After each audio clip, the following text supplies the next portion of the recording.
nagguol sa atong mga pagduha-duha. Efeso Kapitulo 4 versikulo 30. Ug ayaw ninyo pagpasub-a ang Espiritu Santo sa Dios, nga diha kaniya gipatikan kamo alang sa adlaw sa pagtubos. Kung kita daw nagduha-duha sa gugma sa Dios ug walay pagsalig sa iyang mga saad, kita nagpakaulaw kaniya ug nagpaguol sa iyang balang espiritu.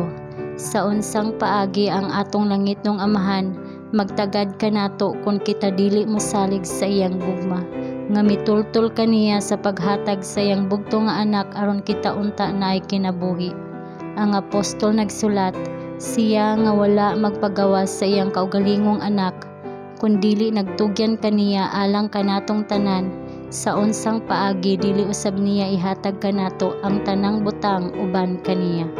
Ug bisan pa pipila pinaagi sa ilang mga lihok, kung dili sa pulong ang nag-ingon, ang Ginoo wala magpasabot niini alang kanako. Tingali siya nahigugma sa uban, apan siya wala mahigugma kanako. Ang hugot nga pagtuo nag-angkon sa Dios sa iyang pulong. Wala maghangyo nga masabtan ang kahulugan sa masulayong mga kasinatian nga moabot.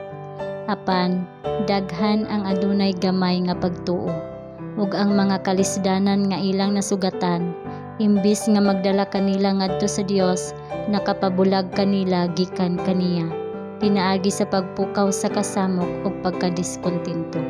Sila ba maayo sa ilang pagkawala motuo? Si Jesus ilang higala.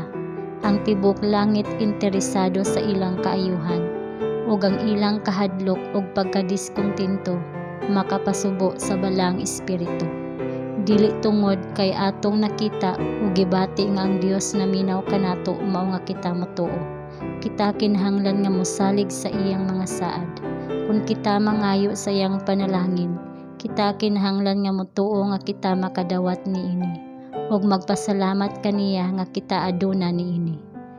Dayon atong buhaton ang atong mga katungdanan sa kasiguruhan nga ang panalangin ipadala kung gikinahanglan nato kini pag-ayo.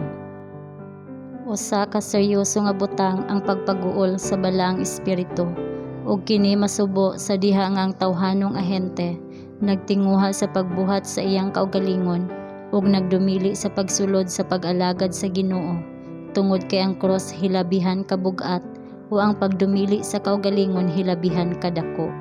Ang balang espiritu nagtinguha nga magpabilin sa matag kalag.